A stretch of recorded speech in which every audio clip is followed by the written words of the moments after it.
ઓળો તો જ્યારે તમારો જન્મ થાય એ પછી જ એનો પ્રવેશ થાય. પછી જોણીએ તો આવ્યો ને જેમ આ અને ચાર દબાઈના લાઈટ થાય ને એવી રીતે થઈ જાય. જો વાર લાગી કાંઈ વાર ના લાગે. એસી મીટે પ્રકાશ. અને આ તમે બધા બેઠા એ પ્રકાશ જ છે. જો છે કે નહીં પ્રકાશ? અત્યારે આ પ્રકાશ જ છે. પણ આપણે એને દૂર જાણીએ છીએ, આપણે એને ઓળખતા નથી, જાણતા નથી, સમજતા નથી. એટલે આપણે એમ કે એને પ્રકાશ ગોતવો પડશે. ક્યાંય ગોતવા જવું નથી.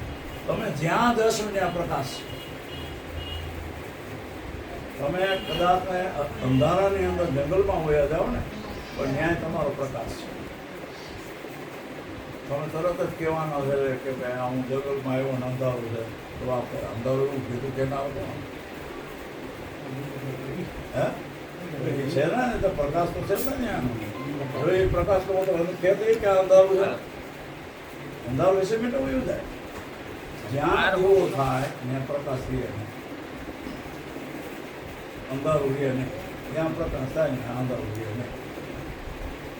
એટલે આપણે બધાએ બધાને એમ કહું કે ભાઈ જે તમારો સ્વયં પોતાનું છે એ પદને ઓળખવું જરૂરી છે. અને એ પદને આપણે ઓળખીએ એટલે આપણે અહીંયા નિર્ભયતા છે. અહીંયા નહીં.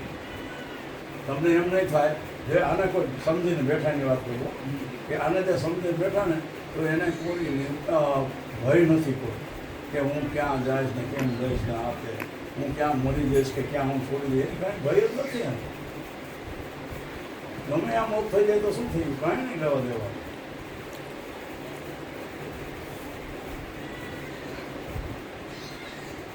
જે પ્રમાણે આપણે એને સમજીએ એને પારખીએ એ પ્રમાણે આપણે ત્યાં ઉભા છે નક્કી થાય છે. મને નક્કી થાય કે ભાઈ જ્યાં આપણે નક્કી કર્યું ને એ સ્થળ એવું છે કે ત્યાં તમારું મન ન પહોંચે, ચિત્ત ન પહોંચે, બુદ્ધિ ન પહોંચે, વાણી ન પહોંચે, કાંઈ પહોંચતું નથી. અત્યારે બ્રહ્મની કેટલાય વાત હતો તો બ્રહ્મની ત્યાં પહોંચતો નથી. બ્રહ્મની વ્યાખ્યા કરવા બેસીએ તો આ બધું થોડું કર્યું એ બ્રહ્મ. કારણ કે આ એને બધું ઊભું કર્યું. કારણ કે બધામાં વ્યાપક છે પણ એ વ્યાપકને ઊભું કરનાર કોણ? તો જ્યાં સુધી તમારું સ્વયં સ્વરૂપ તમને ધ્યાનમાં ન આવે ત્યાં સુધી શ્રોતા બહાર પડતું રહેશે. બાકી તમારા સ્વરૂપની તમને ખબર પડી ગઈ અને ત્યાં શ્રોતા ફેરાય જાય એટલે તમારું નિર્વાણ પડતું સત્ય. એમાં બુદ્ધિથી વિચારીએ તો અહંકાર નથી ઉભો થતો. અહંકારની વાત પછી આવે જ ક્યાં? અહંકાર ના, મેં તમને કીધું મન, બુદ્ધિ, ચિત્ત, અહંકાર કંઈ છે નહીં. એટલે ત્યાં કોઈ અહંકાર છે નહીં. જ્યાં સુધી તમારું મન, ચિત્ત, બુદ્ધિ છે ત્યાં સુધી તમારો અહંકાર છે. પણ એ વસ્તુ પર તમારું મન, ચિત્ત, બુદ્ધિ, અહંકાર છે જ નહીં. જે સ્થિતિમાં તમે જાઓ ને ત્યાં સ્થિતિમાં કોઈ મન, બુદ્ધિ, ચિત્ત, અહંકાર કંઈ છે જ નહીં. હા, અહીંયા છે અત્યારે મન, ચિત્ત, બુદ્ધિ, અહંકાર જે તમારું અંતકરણ છે ને તો એમાં છે. તો એ જરૂરી છે. હું તો એમ કહું એ જરૂરી છે. આપણો છોકરો હોય કાલ હવે કંઈ કરતો હોય તો શું ત્યાં આપણે એને ધક્કો ન દેવો? કેવું પડે કે ન કેવું પડે? કોઈ આડા જતા હોય તો એને આપણે કેવું પડે કે ન કરવું પડે? એટલે આપણે દરેક વસ્તુની જરૂર છે. મન, ચિત્ત, બુદ્ધિ, અહંકાર બધાની આપણે જરૂર છે. કારણ કે જો આપણે નહીં સમજીએ કે ભાઈ આ નકામું છે તો ભાઈ પછી તમે આ બધા આમાંથી સંસારમાંથી હાવ વયા જાઓ ને ક્યાંય આગળ પણ ક્યાંય જાશો તો ન્યાય જંગલ જ ભેગું થાય, બીજું કાંઈ નહીં થાય. અને ન્યાય પાછી ઉપાધિનો પાર નહીં. ન્યાય પાછી બીક લાગે મોટી મોટી ખાવત ને દીપડા ને ફલાણા ને હાથે ને જેવી જંતુ ને ન્યાય આપણને કોઈ હક ન મળે. વળી પછી ઘર ભેગા થઈ જાય પાછા અને પાછા રાવણ આપણે વગાડવા. પણ નહીં, હું તો મને એમ સમજાવું કે કંઈ છોડવાની જરૂર નથી. જે છે એ આપણા માટે બધું બરાબર છે. પણ એને સમજીને આવો. જ્યાં અહંકાર થતો હોય ત્યાં અહંકારની જરૂર છે. જ્યાં તમારે એમ કે જે કે બુદ્ધિ છે એ બુદ્ધિ એમ કહે કે ભાઈ મારે નક્કી કરવું છે તો એને બુદ્ધિ વગર તો નક્કી નહીં થાય ને. મારે એમ કે હાર્દિકને ઘેરે જવું છે તો મને નક્કી થયું કે મારે હાર્દિકને ઘેરે જવું છે તો આ બધું એ નક્કી કરી મને આ બેહાડી દીધું. તો આવ્યું કોણ? અહંકાર ઉઠીને અહીંયા આવ્યો. પણ એને લાવનાર કોણ છે એ આપણે જોવાનું. જો એ ન હોત તો અહીંયા આવી હરકત નહીં, પણ એ છે તો હું અહીંયા આવી છું. ત્યારે આ મન, ચિત્ત, બુદ્ધિ, અહંકાર, આ 33 તત્વો છે અને સૂક્ષ્મના કંઈક તત્વો છે, એ બધાને ચલાવનાર એ જળ જ છે. પણ એને ચલાવનાર તમારું જે સ્વરૂપ છે એ કાયમ માટે નિત્ય લાગ્યું છે એટલે આ કામ કરે. એ સિવાય ન કરે. તો એ સ્વરૂપને પહેલાં પ્રથમ તો આપણે એક જ વાત સમજવાની રહી કે ભાઈ આ જે સંતોએ સત્ય શબ્દ કીધો, નામ કીધું, એ તો ભાઈ નામ વગર પાર ન પડતા જોગી મેં તો આદરે અનાદરે. તો નામ જેને પકડ્યું એ એમ કે નિર્વાણ થાય. સત્ય શબ્દ જેને સમજ્યો એ નિર્વાણ થાય. વચન જેને પકડ્યું એ નિર્વાણ થાય. તો અત્યારે કેટલા એમ સમજતા હોય કે ભાઈ વચન એટલે હું તમને તમારું કામ કરી દઉં, આ વચન પૂરું. એમ નથી. એ વચન નથી. ભાઈ મેં તમારું વચન પૂરું કરી દીધું ને તો એ વચન નથી. વચન કંઈક જુદું છે. આ તો એક ક્રિયામાં આવેલી વસ્તુ છે. મેં તમને સંભળાવ્યું, તમે કામથી સાંભળી, મેં તમારું કામ કરી દીધું, તો એ તો આવન જાવનથી. તો ઓલો તો મારો બધા આવતો નથી, જાતો નથી, થઈ જાય.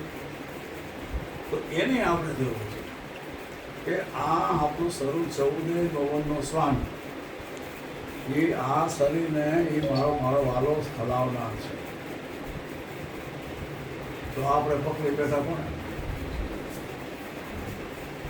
કૃષ્ણને પકડ્યા ને કે અહીંયા કૃષ્ણ છે, અહીંયા રામ છે, અહીંયા સીતા છે, અહીંયા આમ છે, આવું બધું નક્કી. તો કે આપણા બધા સંતોએ કીધું છે એટલે એમાં મારી ના નથી. કારણ કે એક કલ્પના કરી છે ને કે ભાઈ અહીંયા રામ અને સીતા અને અહીંયા શિવજી નામ તે, અહીંયા એમ કે શક્તિ ના તે, આ એક કલ્પના છે. પણ ડૉક્ટર લોકો તો એમ કે મેં અહીંયા ખોલીને જોયું તો અહીંયા કંઈ દેખાણું જ નહીં કે ત્રિપુટીની વાત કહીને તમને તમારા સસરાએ ન કીધું? અહીંયા મને કંઈ દેખાણું નહીં. તમે કહેતા હતા કે અહીંયા શક્તિનો વાસો છે, તો અહીંયા દેખાણું જ નહીં. એટલે ભાઈ પછી હું દેખાણું કરું? મારો વાળો જ ત્યાં નથી. ઘર છોડી દીધું છે. ઠીક છે બાપુ, બતાવો તો. અને અહીંથી લઈને અહીંથી લઈને જો સારા કર્મ કર્યા હોય ને તો અહીંથી લઈને બીજે પગલાં ભરવાના છે, બીજું કાંઈ નથી. પણ સારા કર્મ હોવા. કારણ કે ગીતાજીમાં કીધું છે કે ભાઈ કર્મથી આ દેહ મળે છે. તો કર્મ સારા કરો તો આ દેહ પાછો આપણે એનો એ પંચતત્વનો દેહ છે. અહીં તો બીજામાં મળવાનો છે, એમાં ના 1 માં મળે, 2 માં મળે, 3 માં મળે, 4 માં મળે. પછી આવી સુવિધા આપણને મળે નહીં. આવી ખાવાની, આવી બેસવાની, આવી ઉઠવાની, બધાની હળવા મળવાની, પ્રેમ ભાવ કરવાનો એવું મળે. માટે આ મનુષ્ય દેહ મોંઘામાં મોંઘો આવે છે. અને આને આપણે એકદમ અખંડતામાં લાવવાની જરૂર છે. આ 5 તત્વોનું ભૂતરું છે એ સામે પાછું ઊભું રાખવાની જરૂર છે. આ બીજે ન જાય એ ધ્યાન રાખો. આ સામે પાછું એ 5 તત્વોનું એમાં જ જવું. જેમ સંતોને નિર્ભય થઈ ગયો ને કે મારે એમાં જ જવું, બીજે ક્યાંય નથી જવું. અને એ લોકો કહે કે અમે હમણાં છે. આમાં તમે અર્થ જ આ છે કે આમાં નામાં આવ્યો 5 વર્ષથી 12 4 માં ક્યાંય જાય નહીં. એટલે 84માં ન થાય. એ અખંડતામાં આવ્યો. કારણ કે આ બધું કરી શકશે. જે કરવું એ આ કરી શકશે. એટલે મને તો એવું સમજાણું કે આ માનવ દેહ છે ને એ જ મહાન છે. અને આની સિવાય ક્યાંય બીજે ગોતવાની જરૂર નથી. મળશે અહીંયા તમે નક્કી કરશો તો તમને બધે દેખાય. ઝાડમાંય દેખાય, પક્ષીઓમાંય દેખાય, નાના નાના જીવજંતુમાંય પણ તમને એ દેખાય. અહીંયા નક્કી થયો એટલે બધે દેખાય. એટલે એને શું કહેવામાં આવ્યું? વિરાટ સ્વરૂપ. તમારું પોતાનું વિરાટ સ્વરૂપ તમે પોતે જોયું. જેમ કૃષ્ણએ કીધું ને એમ આપણે કૃષ્ણ આપણે વિરાટ સ્વરૂપે જ છે. આપણે જ વિરાટ સ્વરૂપમાં સામે જોઈ બધું વિરાટ સ્વરૂપ આપણું જ છે, પણ આપણે એમાં ખ્યાલ નથી. કૃષ્ણએ કહી દીધું પણ આપણે કહી શકતા નથી. પણ ના, આપણે પણ કહી શકીએ કૃષ્ણને, કારણ કે આપણે સામે જોતા એ આપણું સ્વરૂપ જ જોઈએ છે, બીજું કંઈ જોતા જ નથી. પણ પછી નામ રૂપ અને ગુણ મૂકી દઈએ એટલે કે ભાઈ આ તો આંબો છે, નામ રૂપ આવી ગયું. પણ એ આંબાનો સાક્ષી તો ખરો કે નહીં, એને નક્કી કરનારો તો કોણ છે ને? તો એના રૂપને એને રૂપ જોયું છે, બાકી બીજા કોઈ જોયું નથી. એટલે આ છે આપણું વિરાટ સ્વરૂપ. વિરાટ સ્વરૂપ કૃષ્ણએ કીધું એટલે કે ભાઈ આપણે ન કરી શકીએ એવું કંઈ નથી. જેમ એને નક્કી કર્યું એને આ જે વિરાટ સ્વરૂપ બતાવ્યું એ આપણા કોઈ એવા કોઈ ચિત્રકાર હશે તો એને આવું બધું કરી કંડાળી નાખ્યું છે. પણ આપણી સમજમાં એ આવે કે ભાઈ હું જે વસ્તુ જોઉં ને એ બધું મારું વિરાટ સ્વરૂપ છે. તો ઓલાએ બતાવી દીધું કે ભાઈ આ સૂર્ય પણ હું છે, આવા જીવને મારનારે પણ હું છું, આને જન્મનાર આપનારો પણ હું છું. એટલે બ્રહ્મપદાય, કારણ કે એની પાસે બધું વસ્તુ નિરિંદન છે ને, નિરિંદન છે એટલે એનામાં એક નામ સ્વરૂપ છે. તો એનામાં આ બધું બધી વ્યવસ્થા એને પાસે છે બધી. પણ એને નિરિંદનને ચલાવનાર, એને જે પાવર આપનાર એ કંઈક બીજું. તો એને આપણે સમજવાનું એ આપણું સ્થળ છે, એ આપણું નક્કી છે, એના ઉપર તમારી સુરતા એટલે કાં સત્ય વચન છે, કાં એને સતનામ કીધું છે, કાં એને નામ કીધું, સત્ય શબ્દ કીધું. આ ત્રણ વસ્તુ એને આપણા સંતોએ કીધું: નામ, વચન અને સત્ય શબ્દ. વસ્તુ એક ને, પણ હવે આપણે ગોટા ચડી જાય કે હારવા કેમ હોય છે, શું નામ શું હોય છે, વળી સત્ય વચન શું હોય છે, તો આપણે ગોટા ચડી જાય વચન. પણ આપણે જ્યારે એનું સંશોધન કરીએ ગુરુ મહારાજની કૃપાએ, એને ગુરુ મહારાજે આપણને સમજાવ્યું હોય તો એમાંથી નક્કી થઈ જાય કે ભાઈ આ તો એક વસ્તુ છે.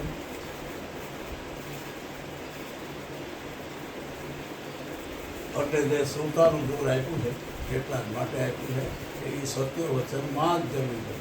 બાકી બીજે બધી જતી હોય તો એમાં કંઈ વાંધો નથી, કારણ કે એ જરૂરી છે.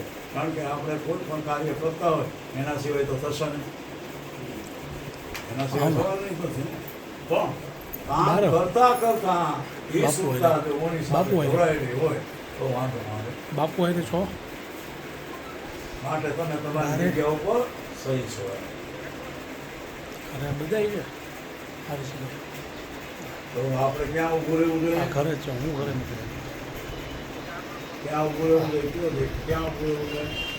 પોતાના સ્વરૂપ. પોતાનું સ્વરૂપ ભાઈ એ તો મોટી વાત થઈ ગઈ, કારણ કે એવું બધું બોલાતું નથી. પણ એ તમારો આત્મા, તમારા આત્માની સાથે તમારી શ્રદ્ધા જોડાવી જોઈએ. એ આત્મા જે વચન છે, એ જ નામ છે અને એ જ સત્ય વચન છે, એ જ સત્ય શબ્દ છે. ત્યાં સુરતા હોવી જોઈએ. બાકી કોઈ આને ઓલાને પકડી લેતા ને એને પકડવાની જરૂર નથી. એ તો સાધન છે ને, સાધનને ભગવાન નહીં કહી શકે.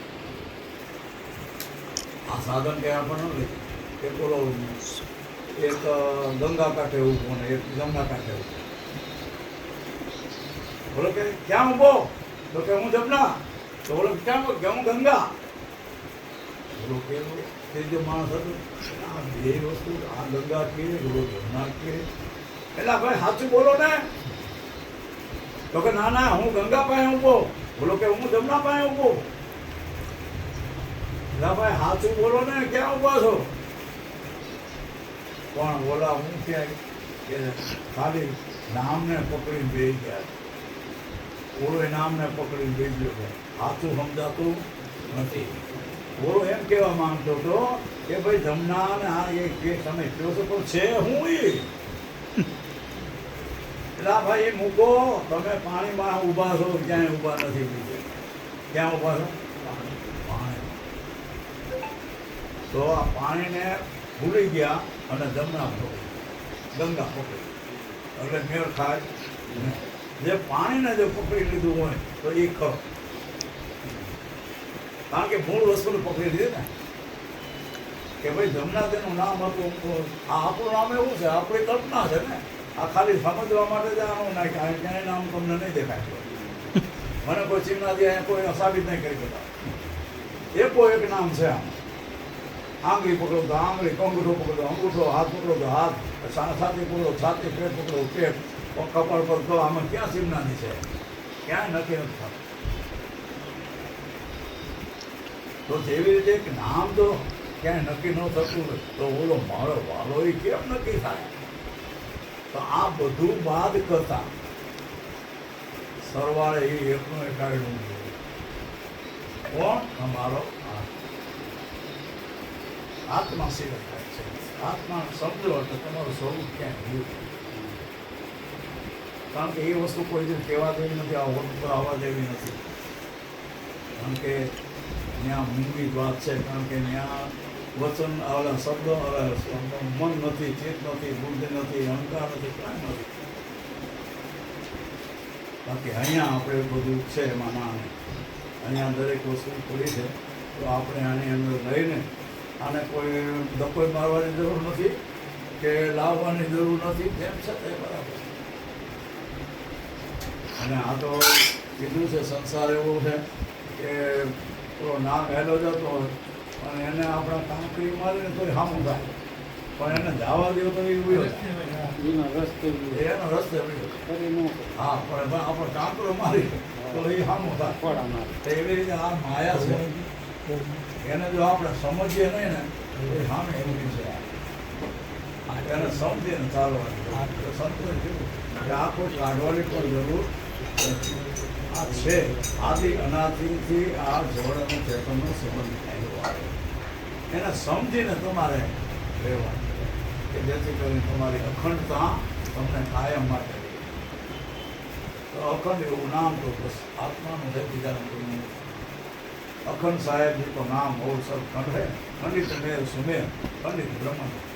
ધરતા ક્યું નહીં ધ્યાન, જો ત્યાં લક્ષાય ત્યાં સુરતા આવે. धरता क्यों नहीं ध्यान और सदगंध, लक्ष्य 84 का देव माया पेरा पान. આ ભાઈ જો 84 માં ઉડ્યો ગયો ને તો તું માયામાંથી ઊભો થઈ શકીશ ને નામ આવી નહીં. એટલે અકલ સાહેબ લીધું નામ એ તમારો અખંડ છે, તમારો આત્મા છે, એના સિવાય બીજું છે. હવે એની સાથે આપણે સુરતાને મેળ કરવાનો છે. એ સદગુરુ મહારાજ આપણને સમજાવે કે ભાઈ અહીંયાથી સુરતા રાખી અને એ સુરતા તમારે ત્યાં કેળવાઈ જાય, નિર્ભય થાય. બાકી બધું પણ છે. હજી કોઈને લોકો આમાં ઘણા ભજનો આવે.